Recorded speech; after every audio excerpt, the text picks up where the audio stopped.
Prepared, William? Prepared. Woo! All right, ladies and gentlemen, welcome back to the #1 health and fitness podcast in the world, which I actually texted you about earlier. I found out that we're actually the 200th top nutrition podcast in the UK. Yeah, so #1, like you said. Yeah. What an achievement. I burst out laughing. Slovenia is back in the team. We're 150th in Slovenia. Wow. I know. It said that's the second most listened to place in the world.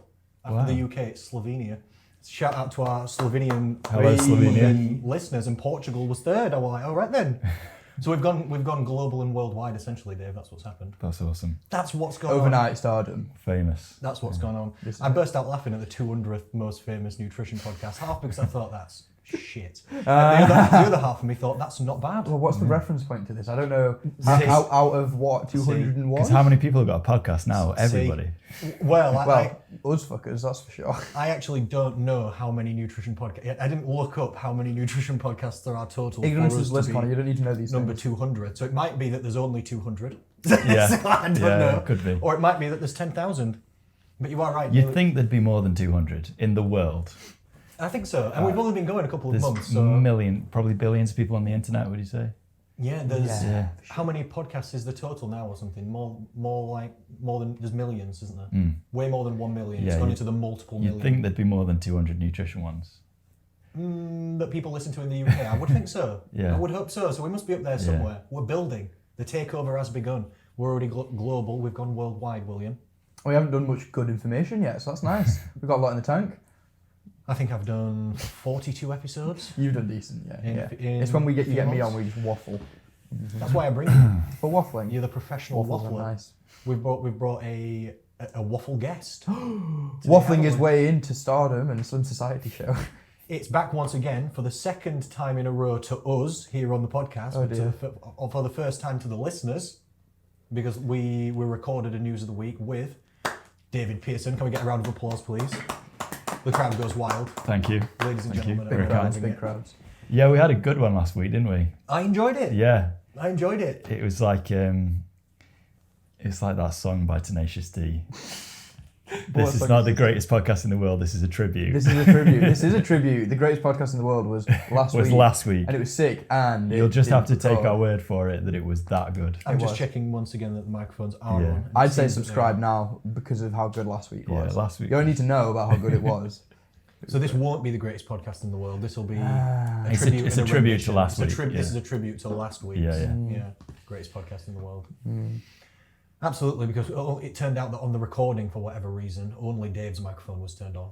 So Dave does have the speaking voice, it's true, but it doesn't work for conversation. I listened to some of the parts with Dave and I thought it was nice. Great. I mean, but maybe doesn't. You just kept it to fall asleep to now. Right? Maybe a bit out of context when you can't hear what you guys are saying. Yeah, it's just me having a conversation with myself. Muffled idiots in the background. Yeah. So I'm not sure what happened, and it wasn't salvageable on the audio. So Shame. It's been and gone. So that was a nice podcast for us, but nothing for the ladies and gentlemen and all listeners at home. So we're back. Aren't we? We're back. It's week 2 in a row with guest David Pearson, and I'm joined once again and always by Will Hukin, personal trainer extraordinaire. Let's get a round of applause, please. Let's get a round of applause. Can I just say your intro last time was amazing? The intro last time was spectacular. Yeah. Lost forever. It was a quote from A Knight's Tale, where Geoffrey Chaucer introduces William Thatcher. What? I have the pride, the privilege, nay, the pleasure. Yes, that's it. To bring to you a knight sired by knights. And it just goes on for like 10 minutes, doesn't it? Yes. But Protector of Italian virginity. Yeah. Yeah, it went on. But it was an excellent intro. But again, it's gone. It's gone. It's forever gone. You can't replicate these things. We were saying just before this show that we've filmed a lot of podcasts that have not worked, haven't we? Oh, we've figured out every way to make ratio has mistakes. got to be only like 25%. Or something. You just got to think of it as teething problems, though. You're only going to get better and better, aren't you? Yeah, absolutely. You have to make mistakes in life to get better. I mean, sure. True. I mean, I hope so. It sounds good when you say it. Yeah. But no, it's mistakes happen, and so far we've made lots of mistakes, and we will continue to, I'm sure. Looking forward to it. I'm looking forward to it as well. I wasn't even annoyed last time. I'm just used to it. I've just done that many podcasts that have just not worked out. We'll trip up. We'll pick up. We'll riff. We'll see. Once again, it's not worked. Things will happen. So welcome back to the show, gentlemen. Welcome back, ladies and gentlemen, listening as well. How's your week been, William? Quite nice, thank you. Business as usual as well. Yes, I had a fun weekend. Went for a walk with Dave and I. We did, yeah. Oh, yes, you mentioned this to me and you showed me the picture that you sprained your ankle hugely. Oh, yeah. And it had blown up on both sides. It was big. Yeah. Yeah, but we've squatted since, so that cured it, I think. Yeah, you said you squatted 160 kilograms. Yes, yeah. That's a lot, I think. What do you That's a lot. think? I was actually shocked. I was like, what? Why would you do that is my first question. Good fun. That's Will's strong suit, though, squats. Yeah, this is it. We know this. We don't discuss anything else, yeah. Let's not talk about bench. Yeah, but we had a lovely time. We walked from Upper Haddon to Monash. Yeah, Monash. Monash. This was an ongoing joke. Dave was getting annoyed at the grammar of Monash. And that was a lovely walk for those that are interested in burning Where is this? I've never some even heard of calories and these doing some places. steps. Upper Haddon. If you Google, it seems to go by different names, doesn't it? But if you Google Monash Lathkill Dale loop, you'll find it on the internet. It's a big loop, about 15 kilometres, would you say? Yeah. I think something like that. Some Steep climbing in there. Where though? The Peak District? Yes. We got real tired toward the end. Not far from Bakewell. Okay. You know Bakewell. Yeah. Oh yeah. So how did you sprain your ankle? Because it looked bad. I've just broken it many times in the past, and it's feeble and frail and old, and it doesn't like not breaking. It prefers breaking. We were only given the choice, it'll break. So that's what was going on. We were only saying recently that both of our ankles, I used to break my ankles, that both of our ankles felt stronger from training, and then you just obviously jinxed it. This one was bad, yeah, and you went over on it, or you slipped or what? It was because 2 weeks before or something, I think I said on the podcast as well, I really sprained it. And that one, it was strong before that, and then I really did it, and so this was just like I was just getting it better from that last time. A little re-sprain on there for you. Just a little tickle on it. Wasn't super bad though, I mean, clearly fine to squat.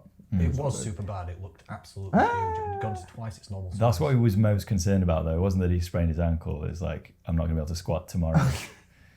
I didn't give it a day. I rested a day. I hit chest and arms like a real fucking superhero. Trying to fill out these suits. How was your knees after that though, Dave? Mr. Cartledge, Fine. man? Yeah. Yeah, no complaints. So far, so good. Yeah. Is there any of that therapy that you're doing helping, either in the cream, in the tape, the sauna? Potentially all of the above. It's hard to sort of pinpoint one thing, but something's working. No, yeah. Since we've started going to the sauna, it really does seem to have helped for whatever. Would you attribute that more to the hot than the cold? Probably. Yeah. Do you have too many variables going on? There's too many variables. I think the biggest variable and most important. Tools. Yeah, exactly. Something's working, but we're not quite sure. I think they're all placebo and it wouldn't got better on its own. Yeah, exactly. The thing that's working is that you've shaved it. I think that's what it is. That's helped. It looks sexy and smooth. Well, that's an important point, I believe. Yeah. We've got Greg Roberts coming on in a couple of weeks, don't we? Oh, you do, yes. Yeah, we'll ask him. I mean, I know that. It's in my diary too. We'll ask him if you're hairless like But I don't know if you find this with your ankle. This is turned into the old man podcast, by the way. Just talking about our injuries. Yes. Or like chronic ailments, yeah. Medications. But like, is with your ankle, is like a little bit of stress good for it in terms of maybe like squatting? You know, take a tiny bit of challenge. Yes. And then the next day you kind of feel that bit stronger. But then if you go too far with it, you've messed it up again. Yeah, especially in a mobility sense for me. Like as it's still swollen now, if I work it through little ranges of motions and make sure I sit in a squat for some time in the day and maintain it, then it doesn't. Yeah, that's how I feel with my knee. It's like the right amount of stress actually makes it feel stronger, less sore, less painful. If I do the right amount that's of just good training stimulus then. But exactly. Safely. Yeah, within safe limits. Yeah, plus your leg training couldn't really be safer. I don't think it couldn't be safer, and it couldn't be with better technique. So. Yeah, like I was doing box. You're doing the best you can. Yeah, did box squats today and they felt very nice. They looked nice actually. I saw them from across the yonder. Look at you two flirting. I know. I was looking at his little tush wiggling its way down. We were complimenting each other last week as well, weren't we? Yes. Your legs are nice too, Connor. Don't worry about it, sweetheart. Thank you, sir. Thank you. I've been getting my legs out because we've had a little bit of nicer weather. Yeah. It was a nice evening. Yes. How's your last week been business-wise and everything? Business-wise, excellent. Personal life, I'm having trouble. As I spoke to you about, I'm having issues in my personal life, but we'll not talk business about it is now. good. Business is going really well. I've got a nice speaking opportunity for a business, and I don't speak at businesses all the time, but I've done it many times throughout time. What and when is this? I'm not entirely sure when it is. It's like nutrition lectures, essentially. And usually I do these things for free, but this time I got offered the opportunity and they said they're going to pay, and I was like, All right then. That's Usually I do it nice. for free because I don't mind. I love like to talk to people. People ask me questions. You're a pro bono kind of guy. Well, usually at least a few people join my program. You know, when I go talk somewhere, it's unusual if no one does. So I get to talk to different people and it gets my face out there anyway. This time they said they're going to pay me and it was a handsome sum. I was That's like, nice. all right then. All right then. Did a Ace Ventura check. So that's positive. I've got a few more one-to-one clients. Taking on 3 more. You said you had some on Zoom today, yeah. Yeah, sometimes video call clients, sometimes phone call clients, sometimes like Zoom clients, personal training style, but online. Yeah, so I'm taking on 3 more one-to-one clients. We've got loads of inquiries for the online group program. So I think, yeah, things are going well. Sounds like Things are going steady and well. What about you, David? How was your last week been? This week so far or last week? Both, go for it. He's splitting hairs, bro. Yeah. Last week was good, very busy. One of my clients this week's not very well, who I train. Sort of been training like 5 days, 6 days, so it's made me 5 or 6 days a week? Yeah, so it's made me a bit quieter this Who's week. that? Well, Yeah, well, you don't I won't know. give her a Sorry. full name, but Yeah. Where do they live? That's crazy, bro. Yeah, they're the nicest clients there when you just have full reign. yeah, it's great that when you get that sort of all-in commitment of from a new client at the start, because you can do anything then, can't you? Like the world's your oyster. In terms of programming, if you have somebody 5-6 days a week, it just opens up. You know, you just control all of their exercise. Just make them do the right things every day. Yeah. Yeah, you can just check it, but it is nice when you get that. I've got a lady on 3 times a week, and that's all she comes into the gym. It's just nice. I've actually got an ex-client living with me, staying with me at the moment, who I trained for 4 years. Yes. From Mexico. He's managed to sneak his way into the country. I don't know whether I should be saying this on camera. I feel, but to be fair to him, he's been legit like quarantined. Like he hasn't left the flat. It's okay. This podcast's labelled not only as health and fitness but also as comedy. So if anything comes back to you, just say you were joking. I was joking. But no, it's just a bit. It was a joke, guys. Yeah, he's been staying with me, so that's been good. I've been getting meals cooked for me. Have you? Mexican food. Yeah. Mexican. Yeah, and all sorts. So it's a good little deal we've got going. Oh, it sounds amazing. Free accommodation for free food. I've just realised I've not read out the news topics of the day, but I'm still not going to. I'm going to say something else. I've just invented a new What's Better. Oh. Which we'll get to now. We'll do that segment soon, but I've just come up with another one because I think this is a legit. Write it down. A new segment, you mean? I'm just going to ask you guys what you think's better because Dave said he's been getting cooked authentic Mexican food, and I thought my first thought was Mexican food might be the best food in the world. If you had to pick one cuisine to stick to forever, you can get a lot out of Mexican. And then I thought the only other one that might compare is Italian food. I could get that. So what's better? Is it Mexican food or is it Italian food? I would say Italian, but I feel biased or that I haven't experienced Mexican food enough to say. Really? Yeah. I've had far more Italian than I have Mexican. That makes sense. I hope Eduardo's not listening because I lean towards Italian. Do you as well? Yeah. Do you as well? Yeah. I would probably lean towards Mexican because I like to eat a lot of meat, and I also like vegetables and rice and food. We were having this conversation yesterday though. Standard things. Because he was asking me actually what's my favourite food, like favourite cuisine, and I just think anything that's the best. You know, that anything that's done to the top level, no matter what it is, if it's the best of it's like it's always going to be good. Nice. You know, the best of the best Italian. If you go to somewhere in Italy and you get the highest quality ingredients or equivalent in Mexico, Japan, wherever. If it's the best of the best, you're always going to enjoy it, aren't you? And That's then I think it's going to be hard to compare. That's a good point. Yeah. Yeah, that is a good point.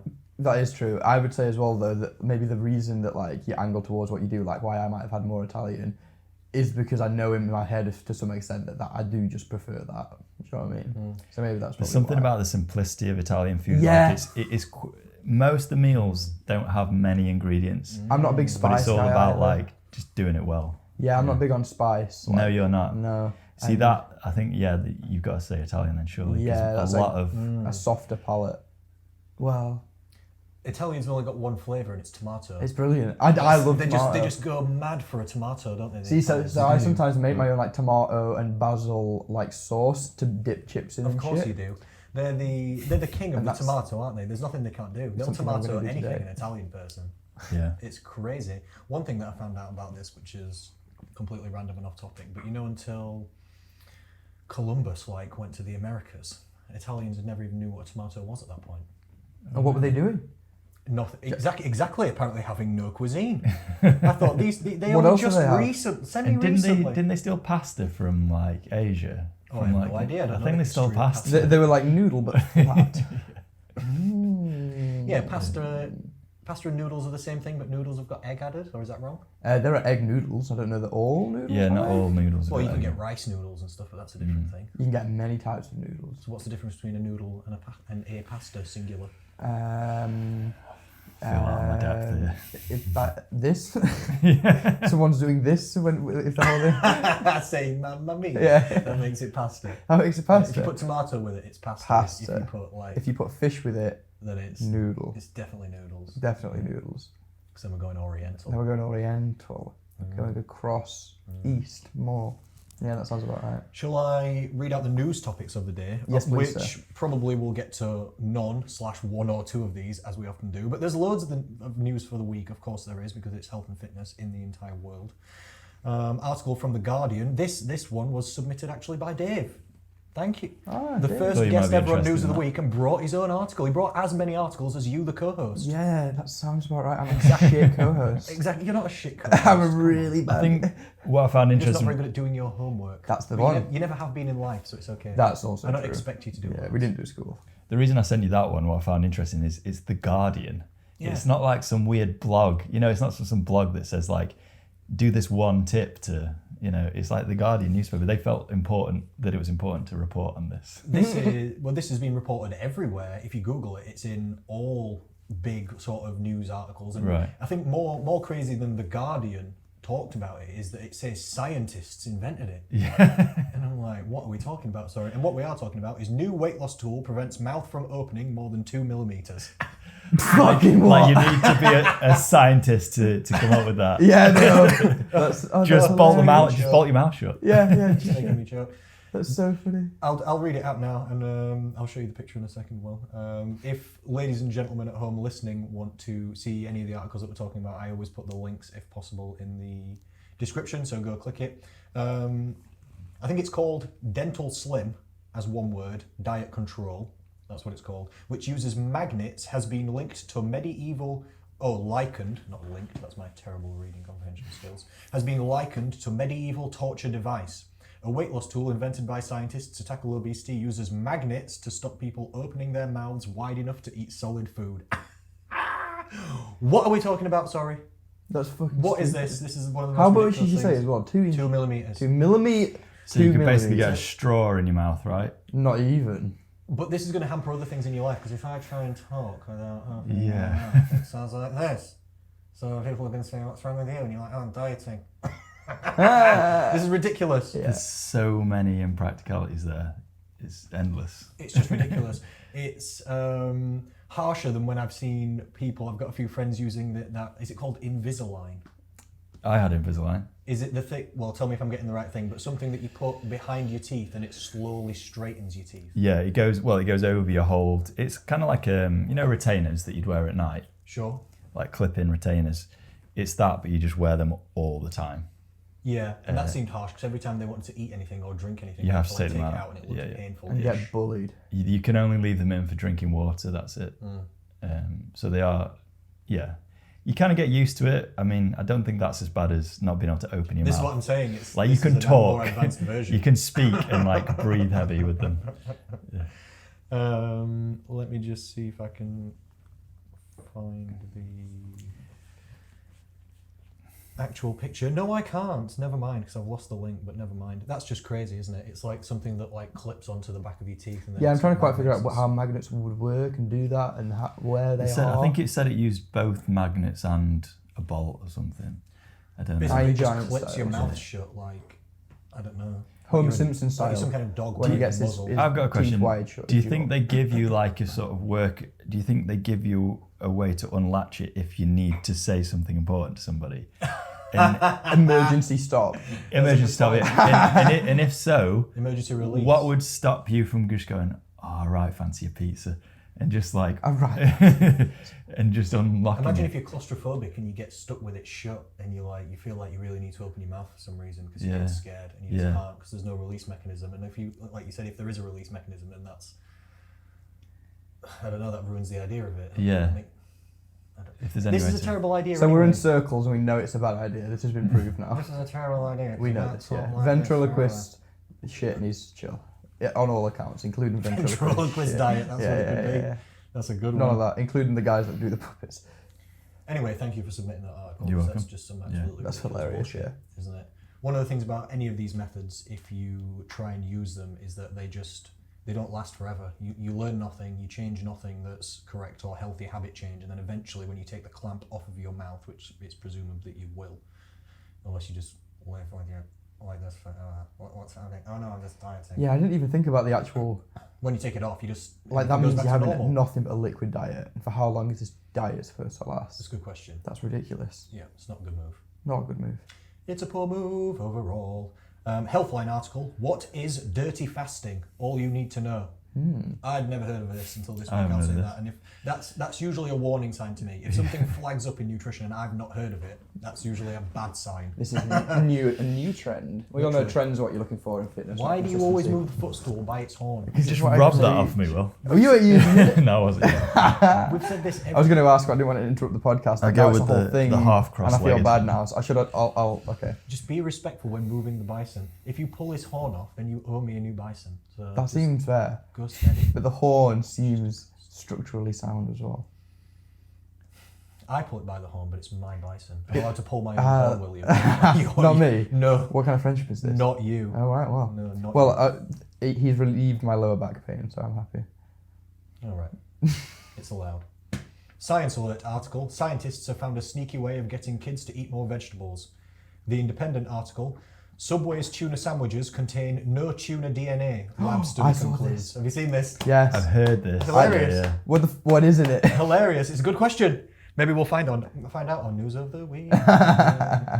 Men's health, what every guy should know about pre-workout supplements. And Jason Manford drops 3 stone in months, it says, non-specified amount, after being worried about still being funny if he was slim. Oh, and women's health, how to lose face fat according to experts. News of the week articles. News of the week. News of the week articles. You said first though, Will, that you, since I've done a what's better on the spot. Oh, yes. You said you'd brought a what's better or a what's better. Well, what is better? BEH apostrophe. I've got a Dave one first. Dave, a what's better life one. specifically? Yeah, and I think I know the answer, What name but specifically? he's wrong about the answer. Is the first thing. Okay. Hit me. Dave, what's better out of cats and dogs? Ooh. I know it'll be a tricky one for you. That is a really tricky one. You got to pick. I've got a pick. Damn. I've got to say cats. And You're gonna say cats? and that's why you're wrong, Dog's a man's best friend. and that's why he's wrong. Well, overall, you're kind of wrong. Your opinion's way off, bro. I It's love skewed dogs. slightly. I love dogs, but I have an affinity with cats, and we've always had cats. So You needed to say cats because you Yeah. even treat dogs like cats. yeah. What does that mean? The way this dude pets dogs is cats. What do you mean? I don't understand. Like, it's so gentle and just like it was a cat. Like he was expecting it to be a cat. Like it's real, just like soft and gentle. It's not rough and. You just treat. What can I say? Yeah. So I think cats is right for Dave. Just a gentle. You say dog. stroke, Yeah. let's see. You say But- dog. This is the nature of say these dog. questions. Like you have to give an answer, don't you? I mean, I Yeah. want to say both because at some point I'd love to own a dog, Not an option now, Dave. but I'm also. You chose cat. I never can You anymore. chose cat on the Slim Society, so this will last forever and stand as testament, and your dog will hear it, so you can't get a dog. It Yeah. goes down as law and there's no take backs if you say No it's a take-backs. society show. Yeah. No, take you I backies. know. My- I'm feeling doggy lately, like a dog. Like I would also Yeah. enjoy a pooch. I imagine most people would say dogs. Yeah, it's because they're right. Humans have had dogs longer than we've had history. Yeah, and cats have What fucked you up humans forever in the wild. Oh, big ones. Mm. Yeah, so have big dogs though. Wolves. Yeah, but not as much, Wolves nearly. and dogs have got the same DNA. Wolves eat people, dude. Yeah, but not like cats. Oh no, they'll take you down. They will, Not but like they cats. don't. Yes, like cats, like a puma or like a pack puma. of wolves. Yeah, or puma's a real animal, isn't it? Yeah, you Not just... just a shoe. Oh, shoot. I don't know if I've ever Keeping seen it a on puma. fitness track. Talking Or about a shoes. panther Nice. or a cheetah. Yeah, these. Well, I do have a more fitness orientated or gym orientated what's better for you. Now that we've discussed that dogs are better than cats, that Dave's wrong. What's better between pull-ups, and that can be extended to weighted pull-ups, or lat pull down? Interesting. Pull-ups. Yeah. I agree, it's a good choice. I like Dave's level of pause and deep sigh. Takes it serious with the answer. I'm just thinking on a mechanical level, with what you're actually doing. They're not really any different. No, agreed. No, Yeah. it's pretty much the same thing, Yeah. isn't it? But Well, if you've got the right lat pull down attachment, say. If you've got the normal commercial boys, that ain't working. You never know when you're going to need to leap over a wall, true. in life and pull-ups. you You never know when Slightly you're more- going to need to escape. So Slightly more transferable. yeah, it's more specific, isn't it? Cooler. I've seen some studies actually showing that when people did pull-ups and stuff, then they stopped and just did lat pull-down and went back to pull-ups. Even with strength training increase on lat pull-down, they didn't get better at pull-ups. Even though, like you said, you move your arms in the same direction. It's the same thing. It's also kind of not the same thing, isn't it? There's some sort of difference that occurs between moving a weight through space and moving your body through space. There's less of a systemic issue and fatigue going on to pull-ups for sure, because it's you moving you as opposed to you moving What, you think weight. pull-ups make you less tired Then than lat pull-down? maybe, yeah. For me, I'd say. I don't know if I agree, I don't know. Interesting. I mean, I literally don't know, but I would think lat pull-down's easier than pull-ups. Or maybe that's because I'm I don't know. thinking I'd be doing lat pull down. I'm not thinking of doing weighted pull-ups like that, but I am thinking heavy lat pull down, so that could be the skew.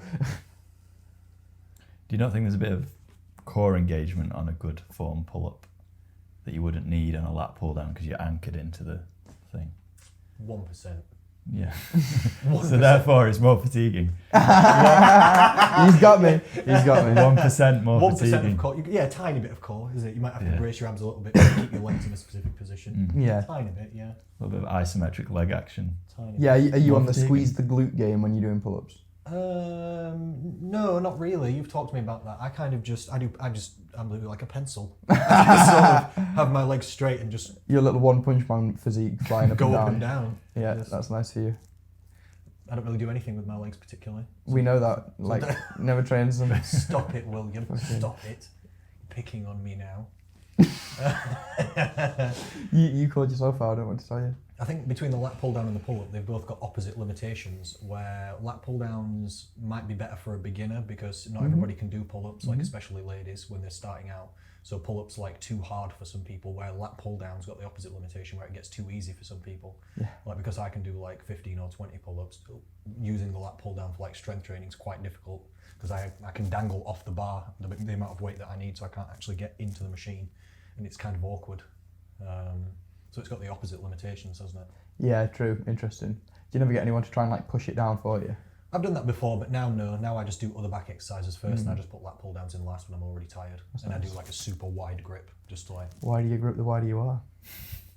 It's a well-known fact. No, not in any way. I would like to make very clear. But that's decided then. Pull-ups. I think I would also say pull-ups. What do you think you prefer overall? Probably. If I only had to pick one for me forever, I'd pick pull-ups. If I only had to pick one for clients forever, I'd pick lat pull down. Yeah, because interesting. most people I coach are beginners. I think that's a good point. Yeah. I never used to program lat pull down until we got a better attachment to hold it, and You guys love that. everything I would do What's would it be called? Mag attachment. Is it mag? Mag grip. Mag Yeah, grip. maximum advantage. I'm sure grip. it is. I'm sure it Have you is. not used it? Yes, I've used it. Well, then you'll know, won't you? The attachment's good and the exercise is good. What's hilarious to me is how much you guys love it. Yeah, but I don't love it because of how good it is. I love it because of how shit the alternative is.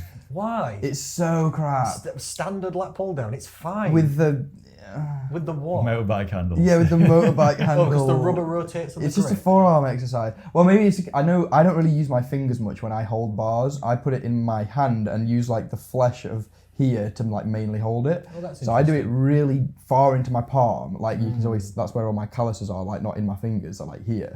And I think that might be it. Like when I do the lat pull down with this one as well, I get over it and almost like false grip it. So I think that could be why. Because then it 'cause rotates to that here, makes and I sense. just can't do that. That makes sense. Yeah, I do all my gripping for pulling like that with my okay. fingers always. Yeah, no, I don't not really for me. use like hands or thumbs. Not for Just me. fingers only.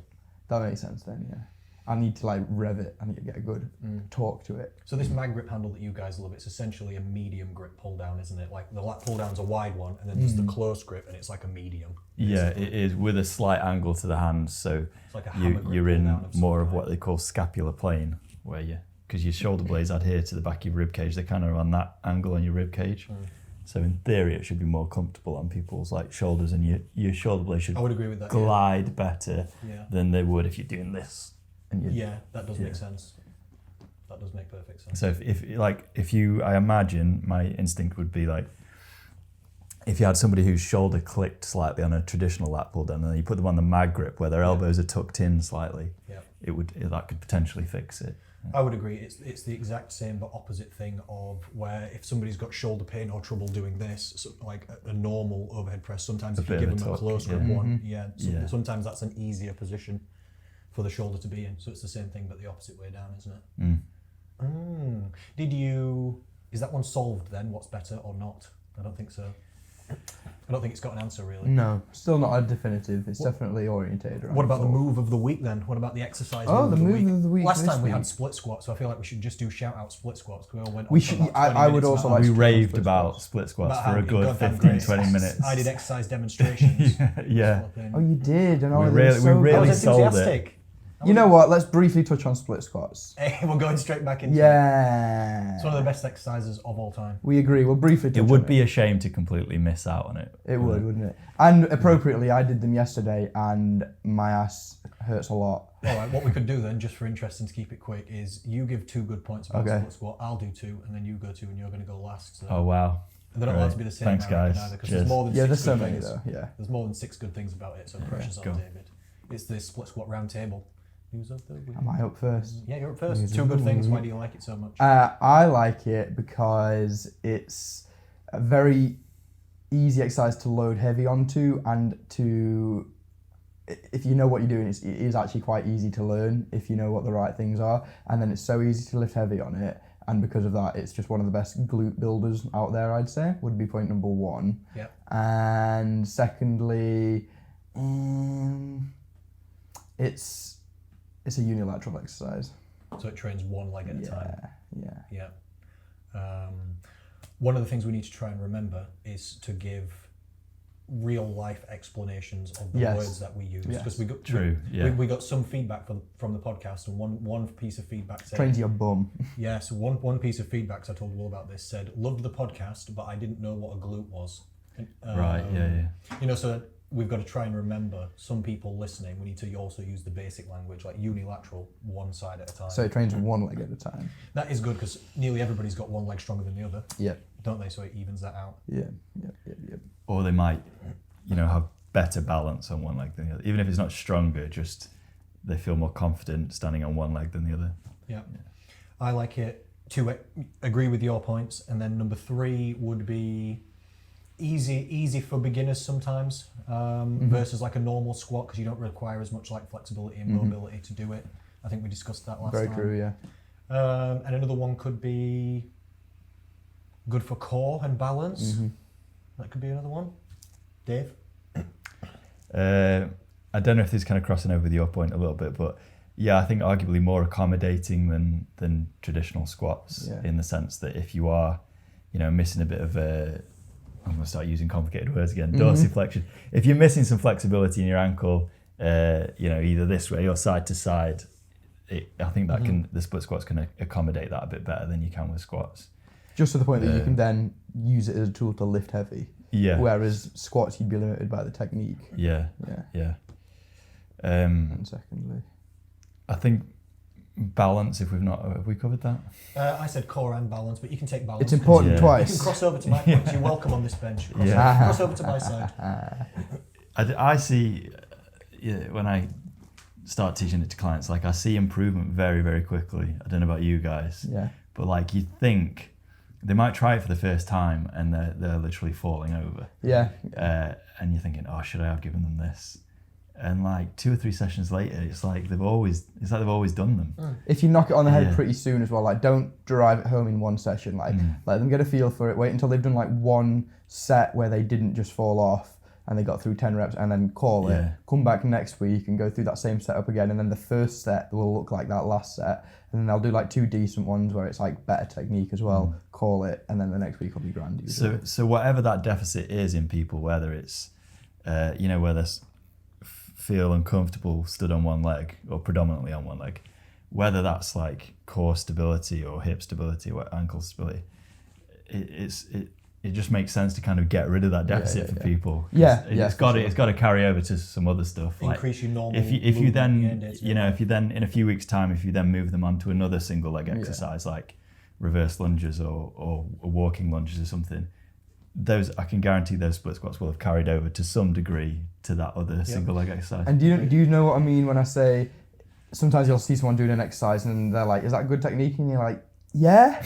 And like it's good technique, but then sometimes you see someone do an exercise and you can see muscle activation. Yeah. And you can see like, and you're like, I know the way that the movement is happening. I know that glutes are working, and like you can just see, you're like, yes. Because there's good technique and perfect. Because there's good technique as in you're listening to what I'm saying and copying it, and then there's good technique, you understand what I'm saying and you're doing it, which is like how you use your muscles and how you use the technique and whatnot. And I think on split squats, if I have a session with a client and everything's crap, but they do split squats and they do it well with good range of motion and good technique, and it looks like the muscles are engaged, like I just know that there's no way that they haven't done anything other than just smash the legs from that. Like, and I'm happy.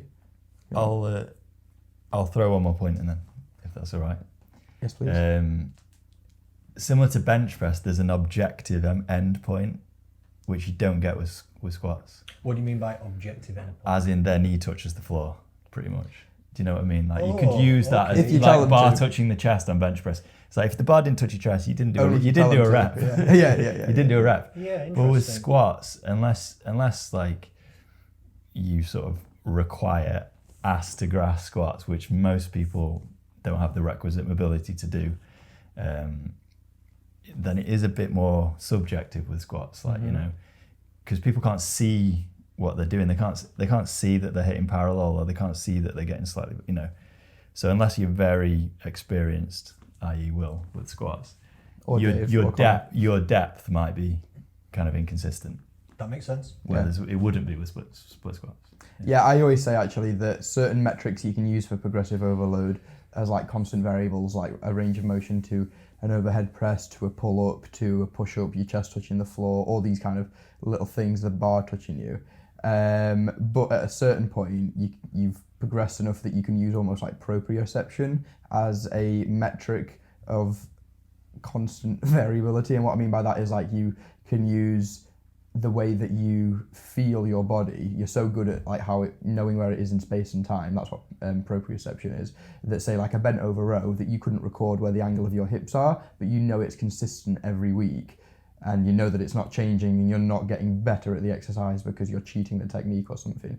You've genuinely just gotten good enough that can become a new way of making sure nothing's changing. And then it opens up the possibilities as to what you can do exercise-wise. Like say a stiff leg deadlift, you're always going low enough because you've got that kind of feeling and almost like you are touching something, but it's in your brain. Does that make sense?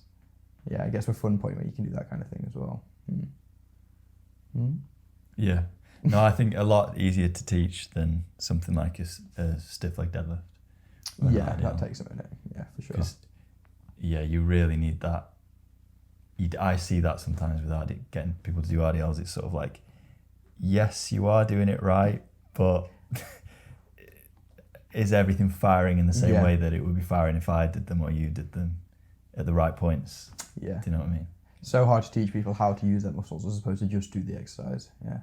It's hard to learn, isn't it? Do you remember trying to use your muscles. Oh, Like, I can at the I start. would say I was doing stiff leg for about 2 years before I fully understood it. Yeah, I think like doing pull-ups, for example. I could do pull-ups for. It took years and years and years before I could not only just pull myself up, but like use my lat muscle to pull the elbow in and get to the top and squeeze it and then stretch through the correct muscle. That's like a whole different level to it. I think this is what you alluded to, isn't it? The proprioception type thing. What's the difference? This is a question now to you guys. What's the difference between proprioception and kinesthetic awareness? Oh, Dave, you're the worst. Are we using the right word here? Are we using the right term?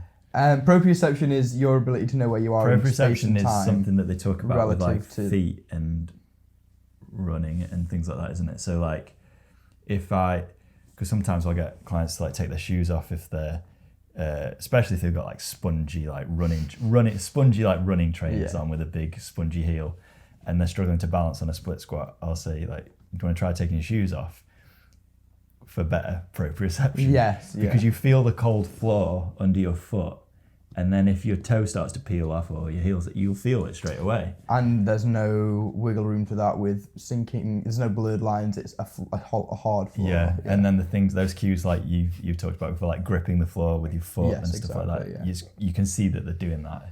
I thought proprioception was all internal though, as in not your relationship with the environment. Like you can close your eyes and touch your own nose. You know what I mean? I thought that's what, but I could be wrong. I don't know. Google seems to say What's Google say? basically synonymous. It says Right, okay. It says proprioception, also referred to as kinesthesia, Right.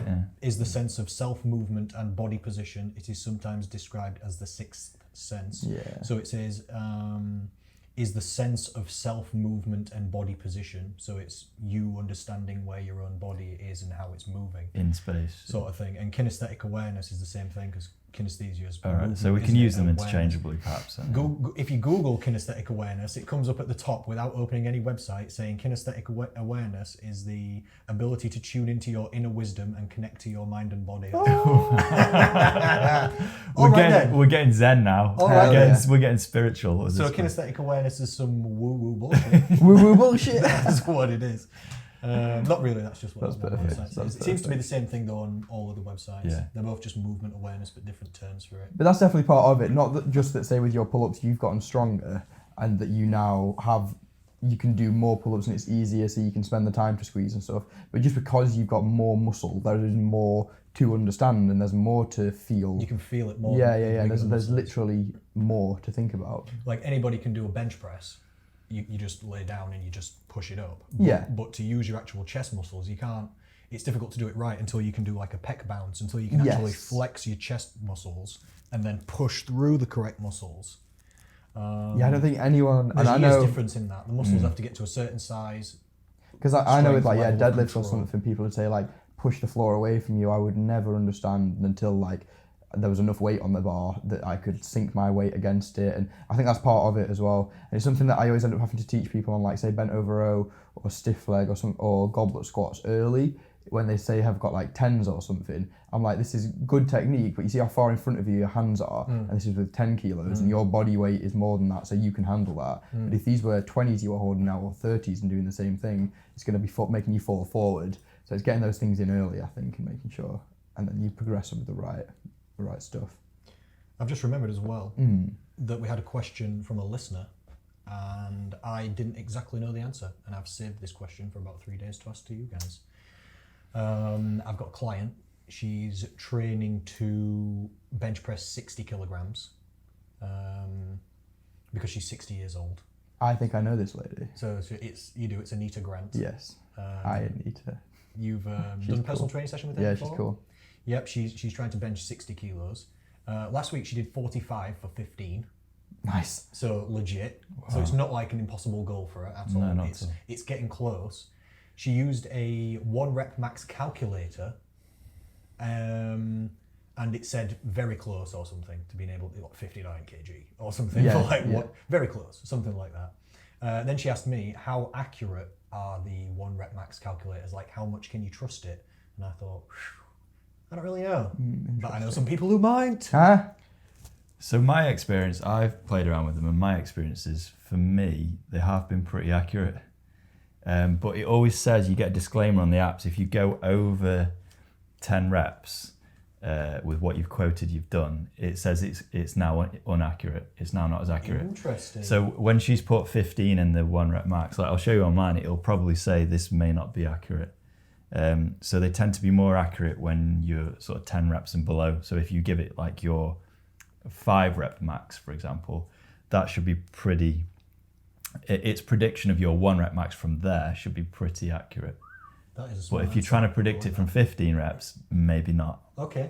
So if you got, if you got her to do, you know, like if she did like an 8 rep max, let's say, and find out what she can do for 8, that'd give her a better prediction, I would say.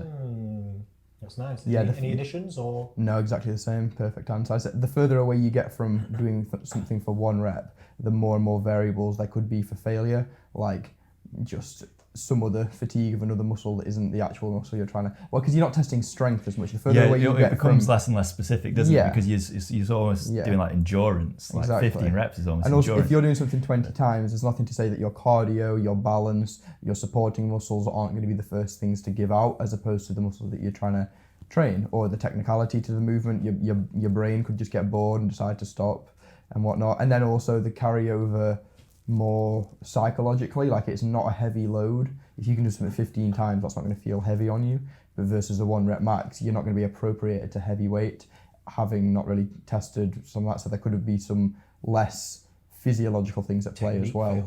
Yeah. Like the technique you're going to need to shift something 15 times is going to be different to 1.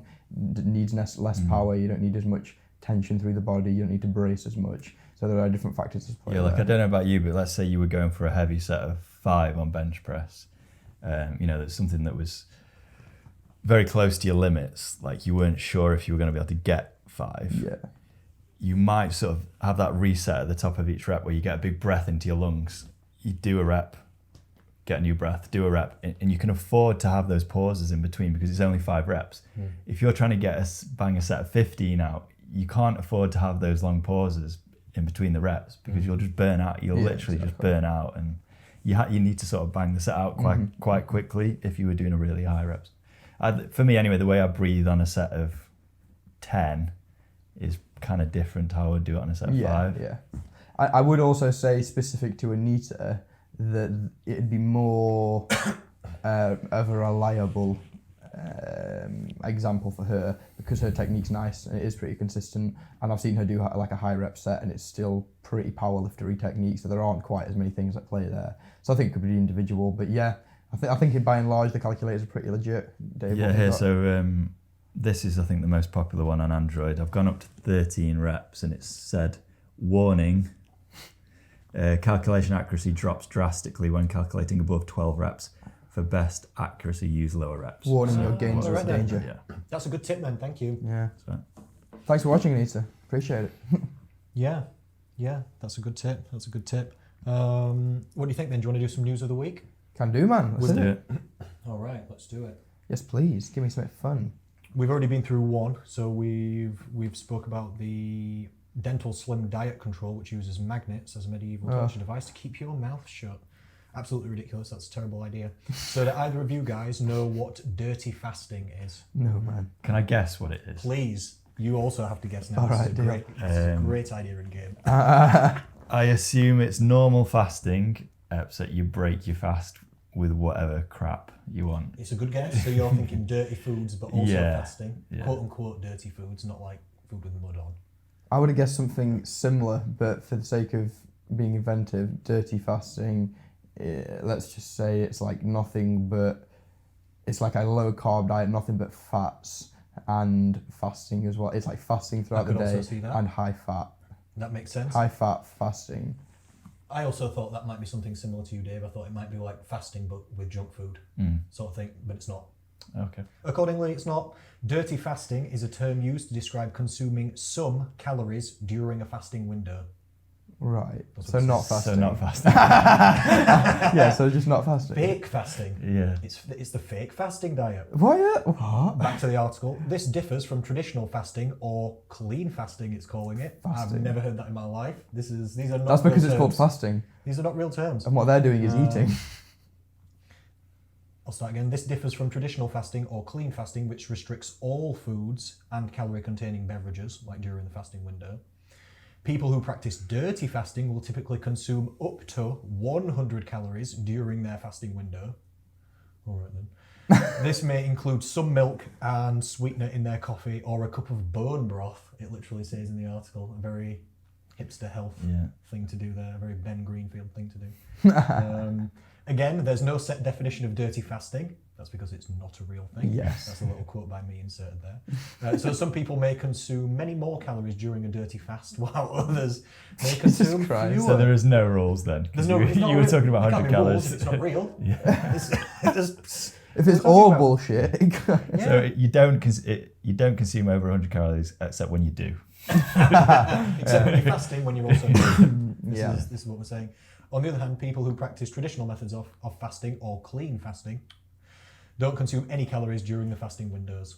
See, this is the thing. It's taking a word and then just using it to mean something else, and you can't just do that. I mean, if something's fasting and then something else isn't fasting, don't make it something fasting. Make it a new thing. Yeah. Like snacking is what that would be in my book. What If you're having right. 100 calories halfway through the day, you're Plus snacking. snacks, that's hilarious. You're not dirty fasting. No, it's not real You're fasting. snacking. I will say in the defense of quote unquote clean fasting, or traditional fasting as it calls it, that's also not fasting. No, it's not. No, not to What the would you human say, body. 4 days? Even like you'd have to not consume any food really for like, I don't know, depending on whether you exercise or not, like 3 days or something. Then you'd end up into like a fasted like ketosis state. If you just like people are like, oh, I do like a 16-8 fast, that's not real fasting. There's still food inside you. Yeah, you still you digest food. Nothing for is like happening different inside you. You're 48 just hungry. Yeah, it's just a practical.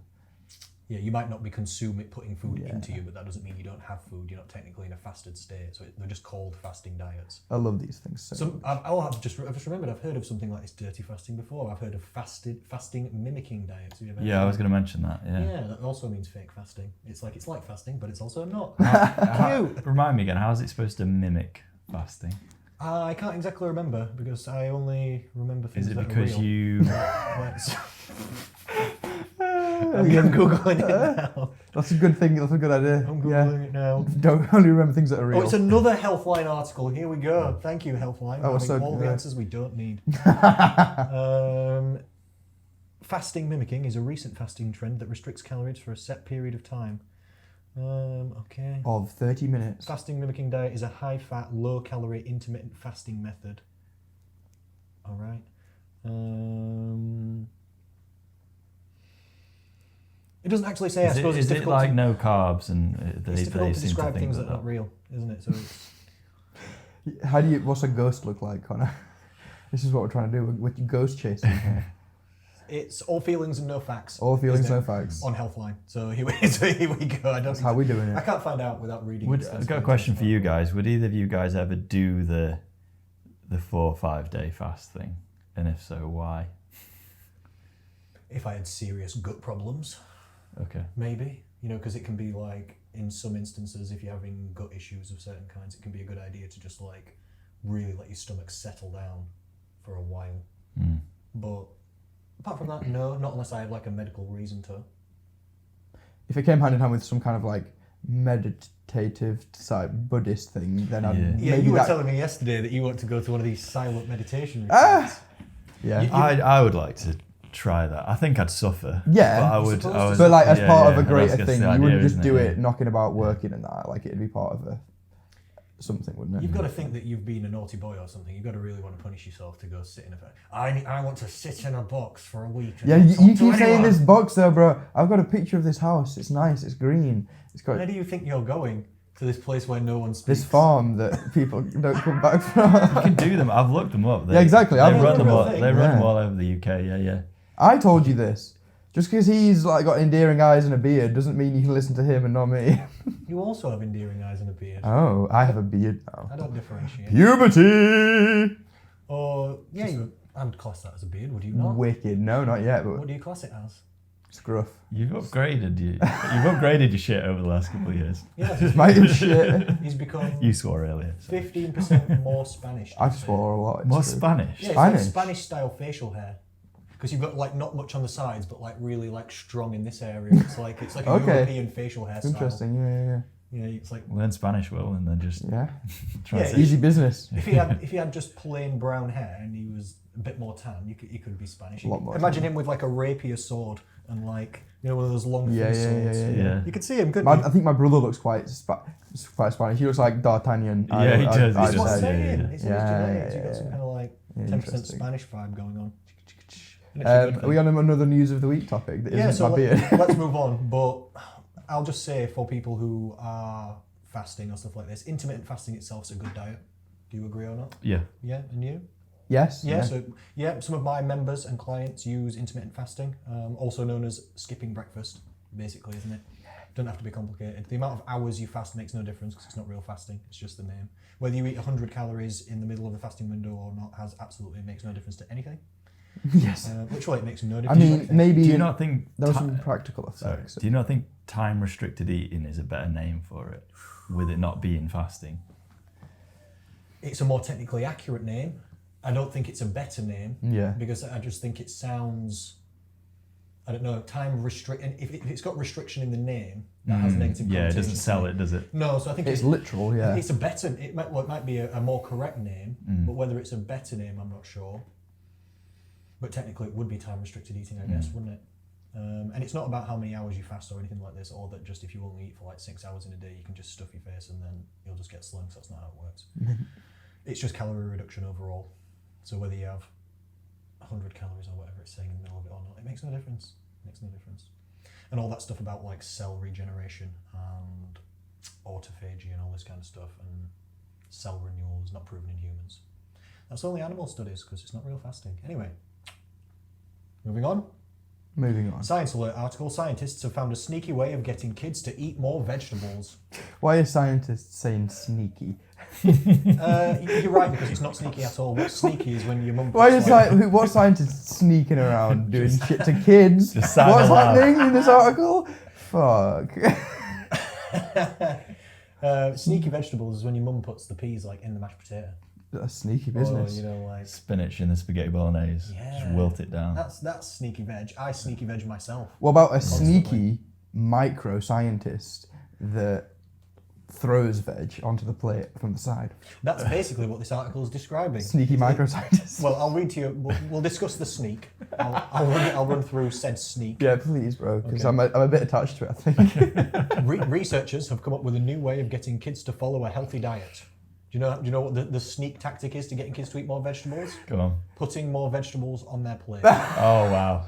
Genius. so good. I mean, it's so good revolutionary. and simple. I It's love it. revolutionary. It's real sneaky. It's scientific. It's real sneaky. But I also like this as a point because this is actually a good point. I use this tactic for helping people increase their protein intake, and it's the best tactic that I've found ever overall. And it's just a basic one goal, one simple habit change that people can try for a bit of time. And I just give them like to try when they do eat protein, eat way more protein. So, rather than, on an evening meal, they might have a serving of protein. Yeah. Usually people are quite weak with the serving of protein. Yes. They think like 100 gram of chicken breast is a normal serving. But, Yeah. But like a chicken fillet, like a full chicken breast, is more like 250 gram. That's better. Mm-hmm. Only costs like 280 calories, 300 calories or something, but hits their entire minimum protein intake for the day. Not the best protein intake they could get, but the minimum requirement covered in just one meal, one hit straight away. So you can, obviously it's a good idea to get people to eat different foods that contain more protein and try and increase servings and Spread it out throughout the day. yeah, that's all good. But the number one tactic I find for people is just to explain to them that when they do eat protein, just don't be weak about it. Mm-hmm. Just get a real good serving on there. Because people aren't weak about carbs, are they? No, exactly. Pile pasta onto the plate. But people are weak about vegetables Yeah, as well. Some of my members or clients send me pictures of their meals, and the amount of vegetables is weak. Yeah. When I post my meals and how much vegetables I eat, people are shocked Like sometimes I have my meal and then I have a second plate full of vegetables, literally. Especially when I'm dieting or trying to keep low calories, because I'm trying to eat loads of food. Which is always for you, because you're a little fat. Pretty much always, yeah. Pretty much always. I'm always trying to eat loads of food and not be hungry, but keep the calories down. So how can you do that? Low calorie, high volume foods. It's vegetables, basically. Isn't it? Yeah. So I eat loads, like sometimes 1 to 2 kilograms of vegetables a day, like piles of veg. People are like, what? That's crazy. But like you said, if it's a pile of pasta, people are like, yeah, it's perfectly normal. Don't think twice. Yeah. No, when they make a spaghetti, they'll cover the entire bottom plate in pasta and then put a bit of meat and sauce on top. I'm like, no, we need I to... can get why people wouldn't want to eat that much. Like they might get full or something, but it's like protein is nice. Most protein sources are enjoyable. Like, why wouldn't I guess you it want depends more? who you are. Some Yeah, I people guess, like true. vegetarian and But vegan and they don't prefer I'd say it, but- pretty universally, most people like. I mean, if you eat it in the first place. But there are those like chemical ties that excite the brain, fat and sugar and stuff like that. So like, True. I would argue that the more enjoyable proteins are the fatty flavoursome ones, like the lamb and like the pork. You need ribs with like a glaze. Yeah, on it. of course. There we go, baby. Would you want that, or do you want boiled chicken breast? Yeah. Yes, please. Yeah. But I understand what you mean. A lot of people do like eating meat and stuff. People go to Nando's and steak restaurants and this and that. And out of the 3 things you can eat, protein, carbs and fat, if you care about health or fitness or fat loss or anything like this, protein's the one you should be focusing on the most. Yeah. There are unhealthy protein options, like you say, so you can't just go wild and start eating doner kebabs and pretending that's the game, because it's not. But I do like a Or doner tubs of kebab. peanut butter. yeah, another weak protein food that people pretend. But people pretend That's such a you're 15 and trying to get big thing to do, isn't it? what, peanut butter? Yeah, drinking it as well. It's a good bulk food, that's why though, isn't it? Yeah, It's a good bulk food, that's why. It's just adults not usually trying to just, some are I guess, trying to bulk up and struggling, but most people have got the opposite problem, haven't they, in terms of weight management. Most people struggle. Generally, yeah. Generally. But you are right, people do like eating protein. But anyway, that was just an interesting point, because they're saying if you put more vegetables on the plate, the kid eats more vegetables. And it's like, fucking not It's surprised. there, yeah. Obviously. But this is not to do with kids. This is to do with people. If you put more vegetables on your own plate, you eat more veg. Smaller plate as well. That helps people cut down portions. That's a real thing. Yeah, that's a real There's thing. loads of studies showing that works, because people like to see the plate full. And I do this with my porridge, for example. I have porridge for breakfast sometimes, and the bigger the bowl, the more I put in. So it's just how it goes. Yeah, it's sort of like an of course thing, but it works, doesn't it? Yeah, it's basic, but it really works. Yeah. So I thought it's not sneaky, that it's just give the kids more vegetables, they'll eat more of them. And I just thought it was an important Also, point. kids do what they're told. Like, well. Sometimes. But I mean, in terms of when it comes to food, and I don't eat, die. Like, you're going to eat, aren't you? You have to eat what's been put in front of you, so you just do it. Right? Sometimes, I guess. No? No, not Are always. kids though. different nowadays? Some kids are really fussy. Are they? Some kids are really fussy. Oh. I used to Unless you've got like an allergy. not be allowed to leave the table when I was really young, until I'd eaten all of my like Sunday roast dinner. Yeah. But I really didn't like and still don't like roast beef. I like all different kinds of beef, but not really roast beef. I just really don't like it and find it too chewy, especially if it's got like Dry fat in it and and all. stuff like this. I just didn't like it. So I would sit there for ages and get really upset, and then I've disliked roast beef as like, it's not like an eating disorder. I don't it's really like roast beef. It's a mild, I just think, it put me off since being like 4 years old, literally, because I just don't want to eat I it. just think neither of you have ever had good roast beef. If it's good, it's good. If it's good, I like Shut up, slow cooked Bamford. beef. I like brisket. I like steak. You know, like just falls apart. It's it's just the chewy dryness that I just don't like on the roast beef. If it's a good one, sure. But for me, it's like stewing steak or a good brisket. Oh my god. Yeah, you're right Good. about Brisket's You know, when I want to make my own Sunday dinner and I'm feeling lazy, Marks and Spencer's brisket in a little silver tray thing. Yeah, what are them? It's like £6. It's got like over 100 grams of protein in like the full thing, and you just put it in the oven for like 35 minutes. That or and some something. oven chips. And it's right? Some veg on and the it's side. really good. It's really easy. Marks and Spencer's as well. They also do really good frozen vegetables that you can microwave. They must make them with magic or something. Because have you ever tried to microwave frozen vegetables? Not a good time usually. I bought those Soggy. sort of packets, yeah. You get like They're floppy right. carrots. Yeah, they're soggy because Kind of inflated. when you freeze vegetables, it destroys The the cell cells wall. burst, don't they? Yeah, the fiber and It's the cell really bad walls. with strawberries. frozen strawberries Just turn out just like doesn't. mush, do they? They just come. You defrost frozen strawberries and they just mush. Yeah. Yeah. Oh. That happens with a lot of vegetables, but Marks and Spencer's ones do not. They've got this thing called British Vegetable Medley, and it's like carrots that are shaped like a carrot but really small, and that's a big thing for me because I hate carrot circles. You know, carrot Big thing. batons I can eat, or mini carrots I can eat. If it's circle carrots, I feel like I'm at school. I can't eat these. Why? Did you have those carrots at school? I kind of know what you mean though. It's more appealing to eat like a baby carrot than it. Yeah. Just a. I've never, you know, Marks and Spencer's right. know it. That's like, it looks nicer. It just looks a little Yeah. bit posher. Little circle carrots that are. Do you like them baby carrots that you can like that are sold out as baby carrots? Yeah. Little, what, in a bag? I think so. No, I What do you don't mean? like. When I was at school, I used to eat carrots in a bag that had a little bit of water in. Yeah, I It's think like a so. snack. I feel like I hate them. Okay, I'm back. More violent than it was meant to. I don't know. I feel like they taste very different to normal carrots for some reason. Maybe they do. Like sweeter or something. Yeah, like faker. Like they were designed for kids Maybe they do. in a little bag. That makes Yeah, sense. Maybe they do. I remember having those at primary school. Yeah, I wasn't a fan. No, not it. Not it for me. Anyway, if you increase portions of things, people eat more of it. Anyway, if you give Wow. people Who knew? vegetables, they eat them. Yeah, yeah. And if you- News honestly, of the week. honestly, it's a good tip for protein as well, and I would Yeah. recommend trying it with your clients that struggle with that. Just tell them when you eat protein, eat like just double the portion, and it doubles their protein intake straight away without them having to like really change anything. It's a good tip. Next one. Yeah, I like that. But Let's- yes, next one. Yeah, let's just say what we think about this. Article in The Independent, Subway's tuna sandwiches contain no tuna DNA, lab study concludes. Hilarious. I'll read on. A lab study has unearthed no traces of tuna DNA in the tuna fish that was collected from Subway stores. The study, commissioned by the New York Times, all right, Oh shit. media bias, hello, sought to discover if the tuna fish that Subway offers on their menu or sandwiches actually contained tuna fish DNA. They sent, quote, more than 60 inches worth of Subway tuna sandwiches. How much is that? 10 normal size ones, like half a foot long, 6 Yeah, inches, aren't they? Yeah.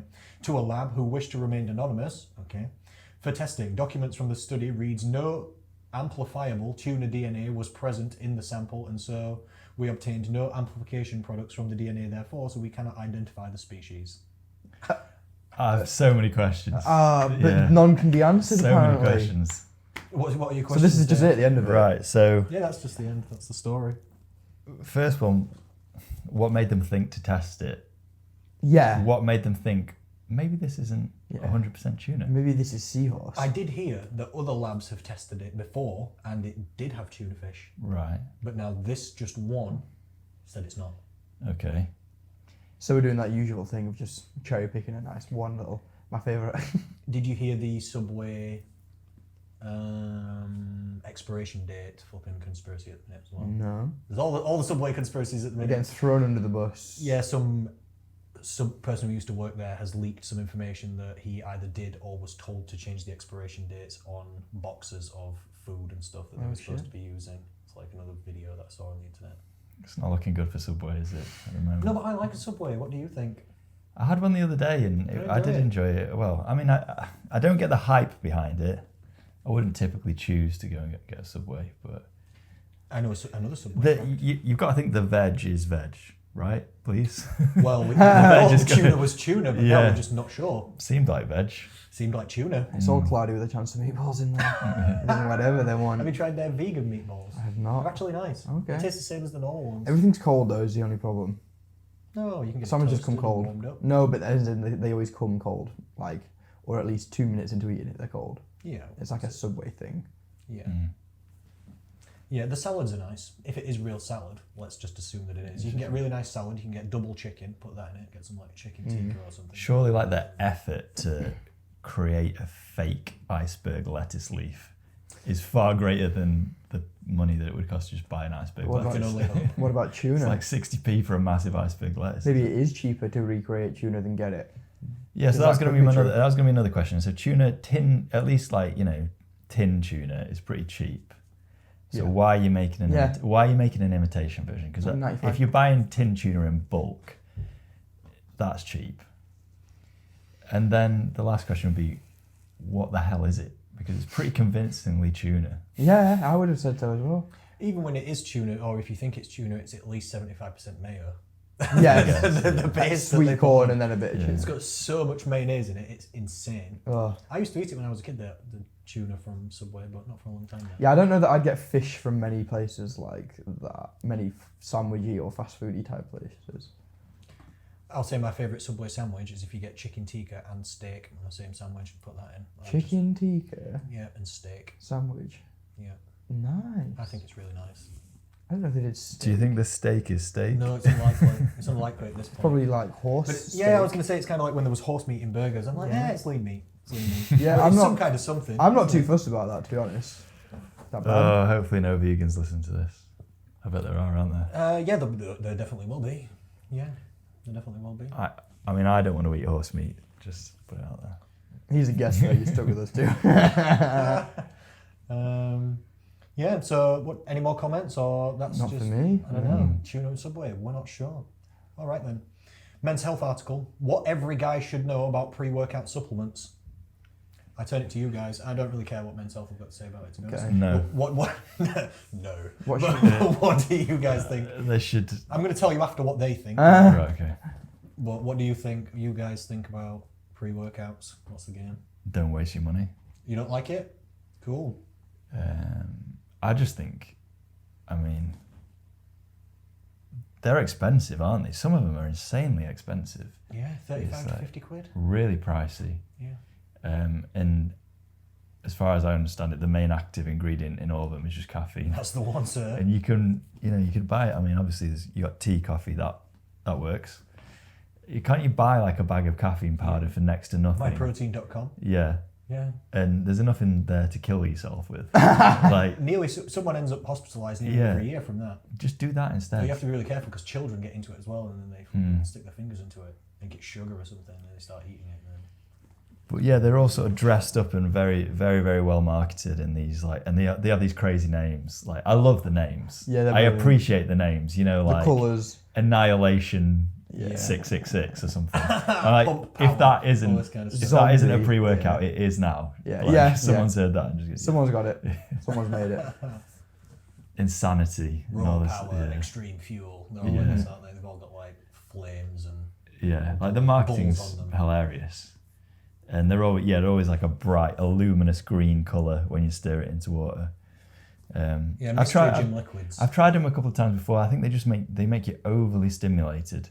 They make you like They distract you anxious, sometimes. anxious and itchy skin, and like your heart's going at 1,000,000 miles an hour. It's like that's actually could be a detriment to your workout. To It be could be. honest, yeah, That's true. because you're exhausting yourself.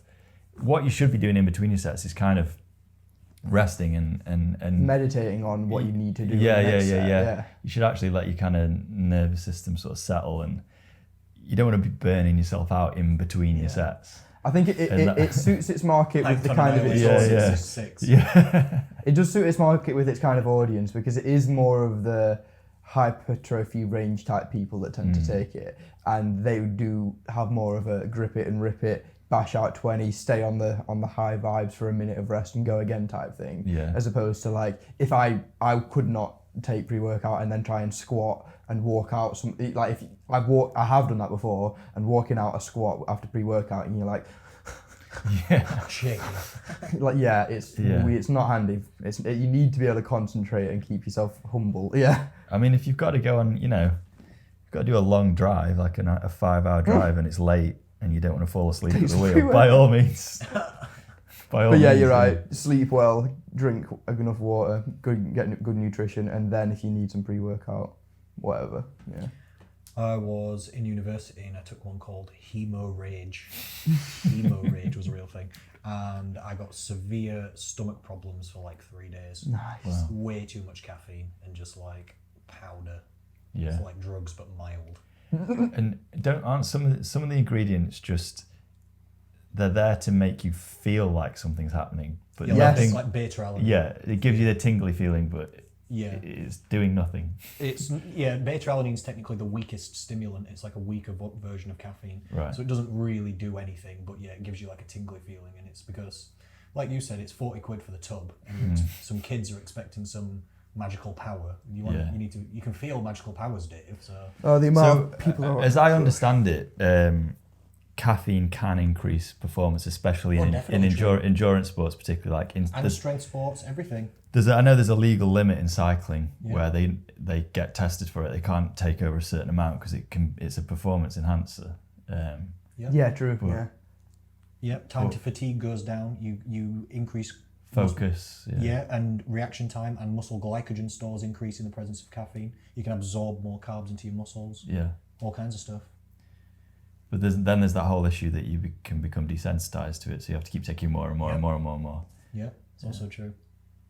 Is there a ceiling to that? Like, we know that caffeine can kill someone. Is there a... can you become like conditioned enough to it that ceiling is shifted? Yeah, of course. Just tolerance.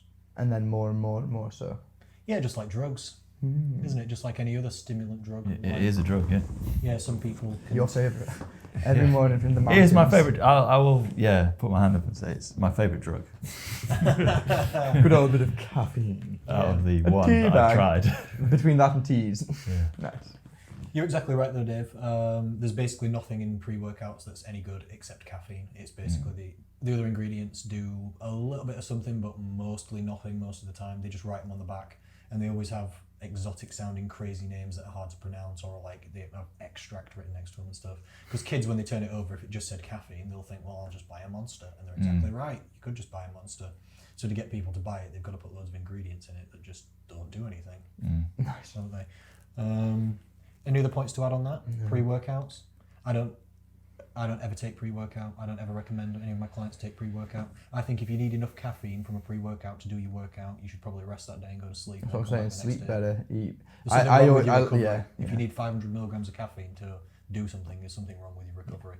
But we're not going to gloss over it with Fixing a problem with another amphetamine levels problem. of caffeine, and vibrate our way through different sets. Caffeine overall, though, love it. Love a coffee, Yeah. appetite I suppressant. was going to say I'd rather spend that kind of money on nice coffee. As But you're just the worst. as an And a coffee pre-workout connoisseur. can be the same amount of caffeine as 10 coffees, literally. Yeah. Wow. And often for a lot of people, a coffee does perk you up. Like, it is enough. Yeah. Yeah. I'll have a coffee before my workout and I'll do it. Like, before squats, grand. No weird shakiness. Agreed. Who's this article by? Men's Health. They say what you need to look for in your pre-workout is, number 1, creatine monohydrate. Agree or disagree? That's not going to do anything Not necessarily in the pre. in the short term, No. is it? Yeah, you guys with the correct answers always. Yeah, it makes no difference when you In take general, creatine. for sure. Yeah, Yeah, creatine's good in I general. mean, yeah, In definitely. your pre-workout though, you don't need it. No? No, you can have it anytime. It works the exact same anytime really. The best time to take it would be post-workout, not pre-workout. Yeah. But the second best time would be any other Any time. time Any you other time fucking equally. fancy, yeah. Yeah. But a one-off small dose of creatine is going to do nothing. No. Or next to nothing. No, definitely not. Versus taking it every day. What was it? 3 grams, 5 grams a day. 5 grams a day. Yeah. Like we don't do. Like we forget to do. I also Yeah. do. I know, I don't either. I don't think anyone does that should. Do you know about the neuroprotective effects of creatine? Not so much. Yes, I've read about this. Yeah. Yeah, it's showing to be maybe even more effective for the brain and more beneficial for the brain than it is for muscles and for the body. Shows to not reverse, but like stave off progression of like Alzheimer's and dementia and stuff like this by protecting neurons in some way I could do with that. in the I'm brain. pretty Yeah, forgetful. so even if you don't weightlift as like a health supplement, it seems to be pretty decent to take. You'll maintain muscle mass, you might have a bit more energy, a little bit better. You know, it seems to be good for the mind as well. It seems to be just a good thing. Other things they say, BCAAs in your pre-workout, that's a stupid idea. Any other comments? Well, That's just BCAAs I do think, nothing. yeah, because sometimes it gets to the point where they just give you something and then you've just had like a giant gallon of water before you work out and you go in and like, Yeah, and it's just, well, why now? Now what? Cool. Spew, nice. BCAAs are pointless. Do we agree? Yeah, BCAAs do nothing. yeah. Yeah, there's no point in them. I literally can't come up with one good reason. Okay, Flavour? I can come up with one. If you're a vegan that has low leucine content food, you could add some BCAAs in. You're telling me now, I don't know. Maybe. Yeah. But BCAAs is pointless. Taurine, that's fucking pointless. And then also B vitamins, that's ridiculous. You should get your vitamins anytime. Not that B vitamins are ridiculous, but just Yeah, what? what's it doing your pre-workout? Oh, sorry. Well, yeah, they've got another pre-workout, yeah. Nitrogen oxide boosters like arginine and citrulline. Yeah, none of this needs to be in the pre. I mean, that technically does increase like blood flow to muscles and stuff, but it's fucking minutia. It's minutia. Any other points? Pre-workouts? No, Lame. let's Save your leave money. Yeah. Yeah, pre-workouts. Lame. Article in Men, Jason Manford drops 3 stone in months, it doesn't say how many, after being worried about still being funny if he was slim. You ever heard this before? So is he a comedian? I've heard. Not the Jason Manford thing, but the funny and... Yeah, I've heard the whole sort of concept of like people that are sort of known for being overweight or big, but they're in the sort of public eye, not being respected after they lose weight, which I think is ridiculous. Everyone just gets haters. Yeah. People just, if you're overweight, some people are like, you're overweight, and if you get slim, people who are not slim are like, It's oh, just you because used to be one they're of us. jealous. Yeah. Well, yeah, or Yeah. some people feel like they've lost a representative. Yeah. Like they've yeah. got yeah. like they're an overweight person, so they see someone who's in the media who is representative or similar to them, and then they lose a teammate. Yeah. Oh, Yeah. You used to be one of us. Now you're one of them. Jonah Hill got it real bad, didn't he? You seen that? Yeah, he seems to be using maybe some Mexican supplementation. Ah. Because he's looking pretty juicy. He just lost This so minute, much weight, didn't he? He's been hanging out with Kamal Nanjiani, hasn't he? Has he? I'm kidding. But That'd be making good. steroid jokes, That'd be William. Good. That'd be good. I'm insinuating steroid usage. No, definitely not him. He's not jacked. He just lost a hell of a lot of weight. Who, Jonah Hill? Yeah. Oh, he's jacked. I've seen photos. I've Nice seen jack. photos. Is he jacked now? Oh, he is jacked. I'm going to show you a photo. Show me Jack. I'm gonna Fuck's Google. sake, why is everyone Jack now? Oh, you're bigger than us. How Or does at least in this happen? one photo. How long did I shut my eyes for on That Hollywood? Kamal But guy. Jonah Hill got jacked. As And long now as it I'm takes doing to it. jab a needle. Hmm? All right, maybe he's not bigger than us, and it's a bit of downlighting. Let's look at. Check that out for a second. Maybe. Oh, okay. Maybe yeah. I've changed my mind. He doesn't look that juicy. No, he's He just doesn't lost, look he's as good lost as the weight. Kamal He's guy. looking excellent. Oh yeah, he's great. He's guy. looking absolutely excellent, bless him. And he's had so much hate. We mentioned I think after the podcast last week, I mentioned Action Bronson.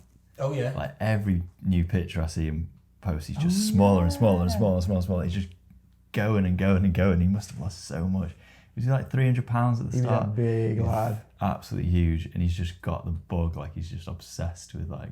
He's training with like that the strongman Martin. Lucy's. Yeah, he's No in his way. latest pictures with him. Yeah, That's he's so like training with sick. like high level guys now. How's he going to do his steak and wine in France from now on? What's next, mate? Jason Manford says, I tried every diet, keto, Atkins, Cambridge, low carbs. I had a colonic once. A what? Get a tube up. Oh, up that your bum, thing. and Yeah, you yeah, yeah. Squirt water up there. Colin, and yeah. Yeah, does nothing. It's not a real thing. He says, I won't be doing that again. 1 year, it was just milkshakes. I lost weight but felt rotten. Which is one of the things really, isn't it? People often forget that you're trying to lose weight to feel better. So then they make themselves do terrible things and feel terrible while dieting, completely forgetting the reason why they I've heard you talk about this before, probably on one of your Facebook videos, and I totally agree. It's crazy, Yeah. isn't it? You're meant to feel good We're doing as, it to feel as you better. get healthier. Every time you lose a pound, you should feel better. Yeah, yeah. But worse, Yeah. people... Not like, oh, good job that's happening, because otherwise I couldn't keep this up. Like pinning your eyelids open in the morning. Terrible. But he says his attempts to lose weight previously came with a worry of still being funny if he was slim.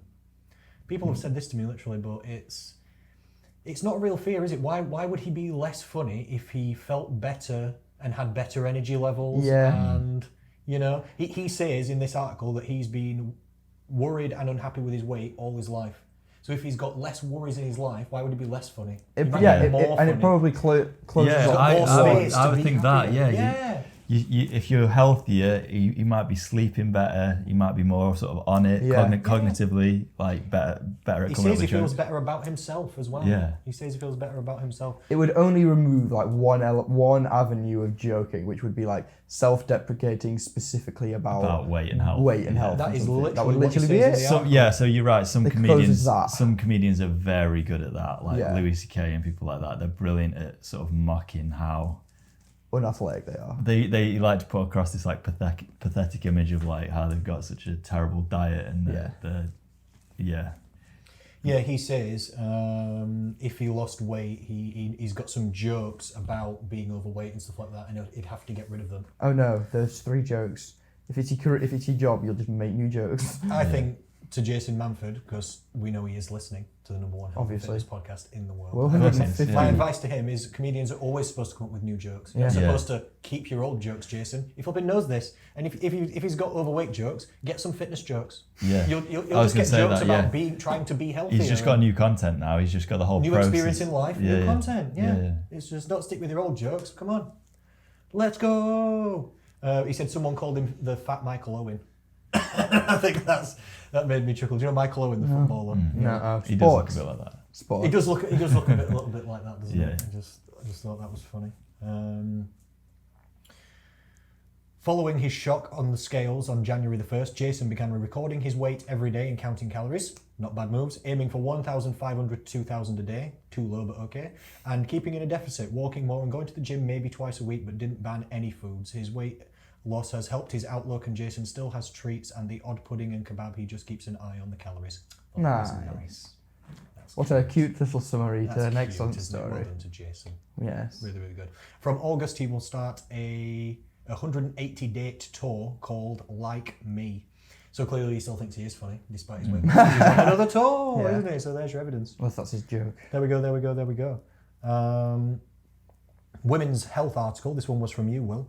How to lose face fat according to experts. Yeah, I was pleasantly surprised by this one. I was hoping for the sake of entertainment that it would follow some bullshittery path and it'd give us some type stuff. But it pulled itself around at the end. But we'll get there.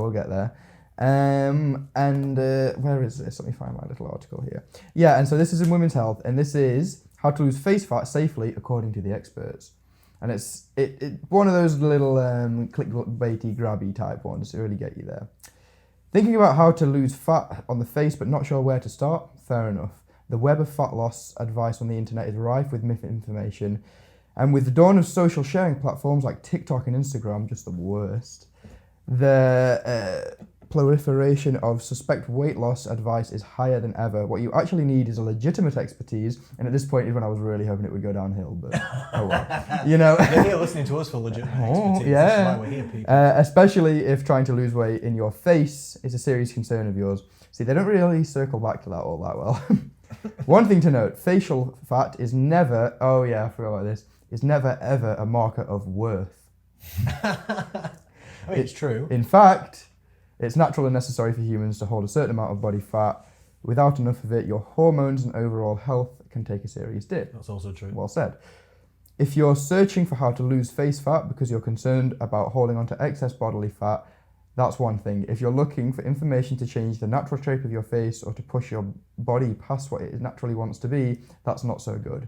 So then hammering home nice, cute little Etsy points or something, you know, like little home improvement bits or something. Remember, we are all different, and that's brilliant. Any health goal should be based on living your healthiest, best life.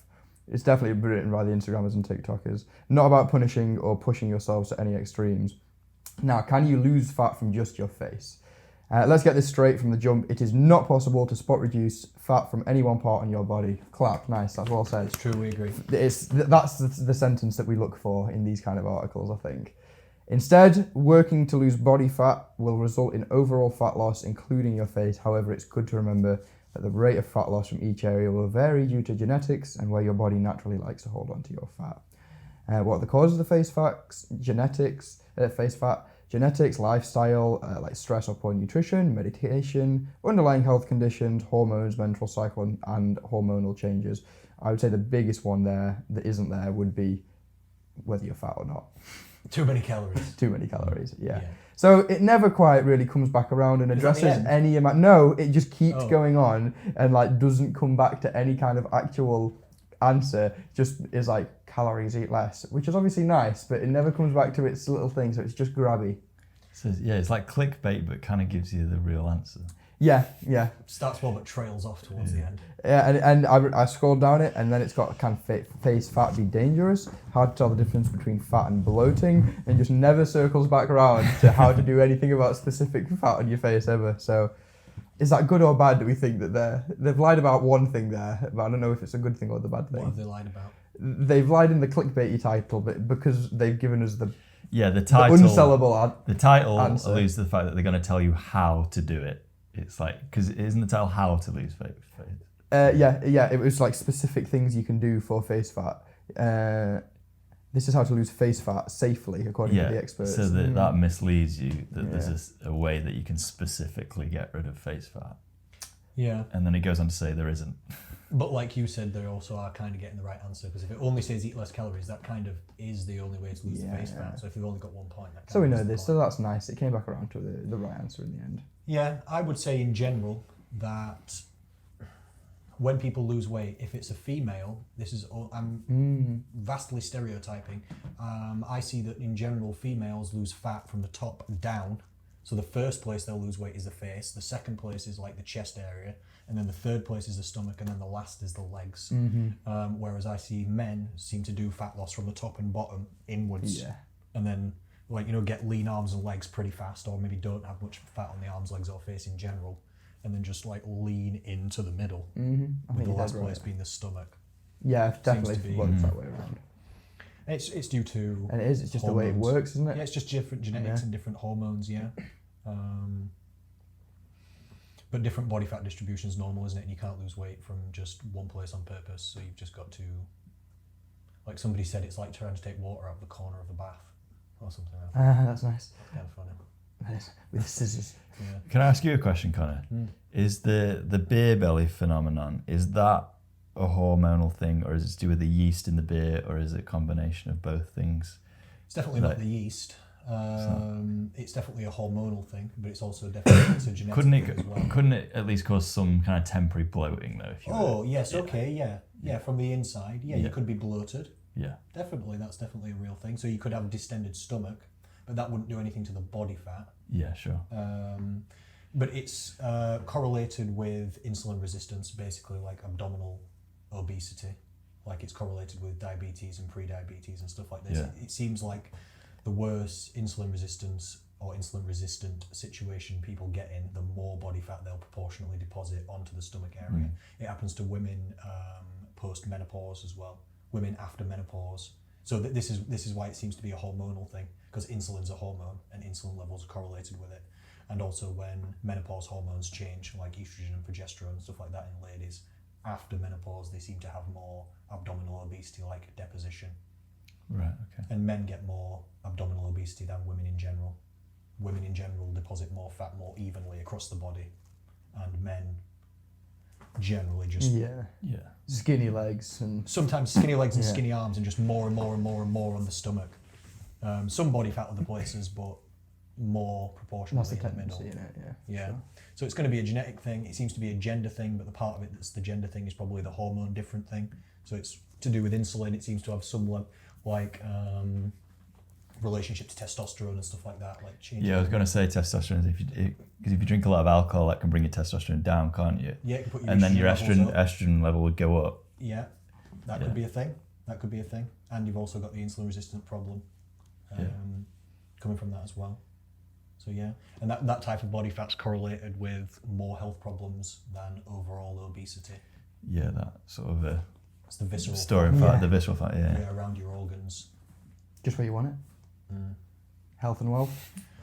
Positive for that though is if somebody does have visceral fat or abdominal obesity, and especially if they're slim in other areas, it's actually really easy to get rid of that body fat. Like it comes off really because it's less than you think as well, because it's not as distributed. Could be a good point. Yeah, I'm not sure that could be a real thing for sure. But that body fat comes off the first in most people. Like even if you've got body fat everywhere, if you've got abdominal obesity, that part comes down first. Seems like the body kind of likes in a way subcutaneous normal body fat. Yeah, like spread it out, but it's something. Yeah, it's good for energy and good for in case you don't get any food. It's good for insulation and stuff. But the abdominal obesity, like the internal visceral fat, the body doesn't seem to really like that.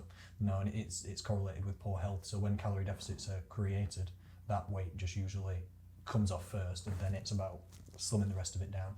Might be one of the reasons why people see the most health improvements on the first 10% of weight that they lose. Then after that, it kind of the health improvement amount you get from it starts to go down and down. Good guess, yeah. Probably just one reason. Yeah, no, that makes Interesting. sense. I like that. What is this? That's the end of the news of the week, do you know? That's at least all the news articles. We've made it. I know, this time we've actually done more than 2 news articles. I think Awesome. we've actually got through all of them. Some form of conciseness to it today. Yeah, we actually got through stuff today, us go. which is really nice, isn't it? I managed to take some notes of when we started some of the news articles. I didn't remind you of any of them, did I? Like I said I would. No, I'm trying to do 9 jobs at once here.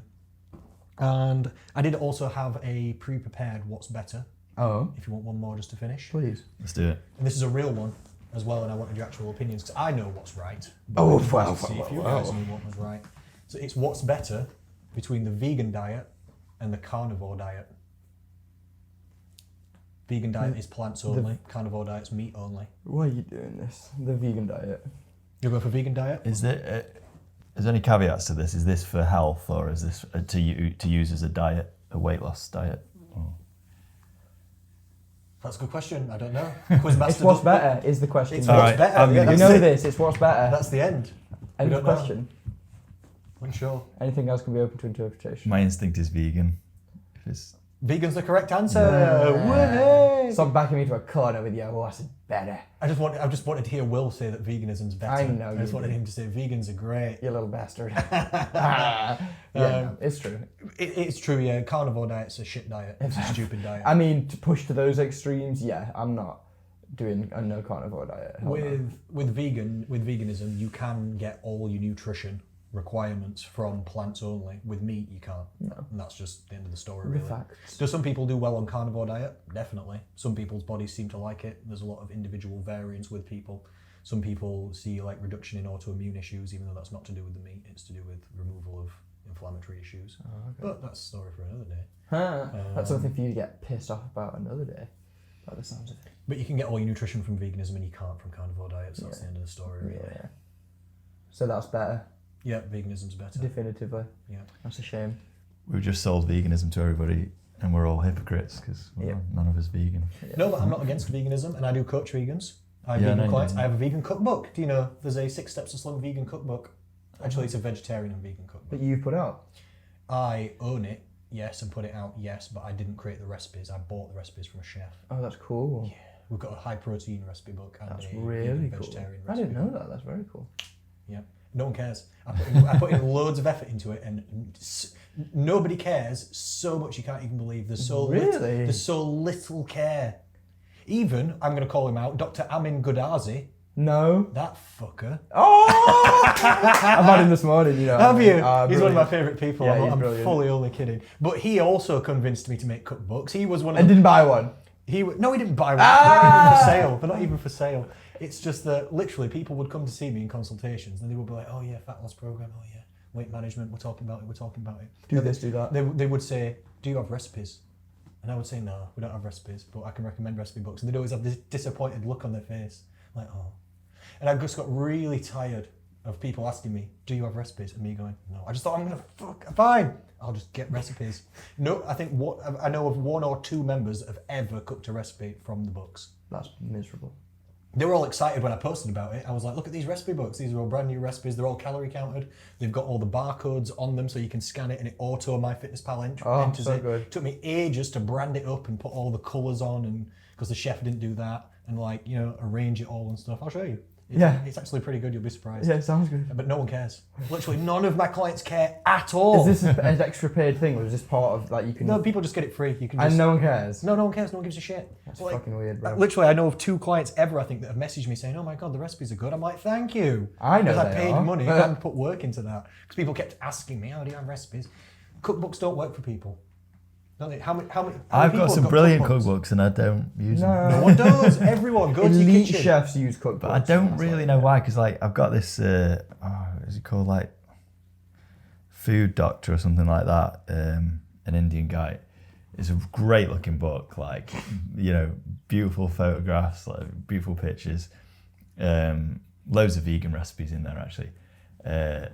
I've cooked one.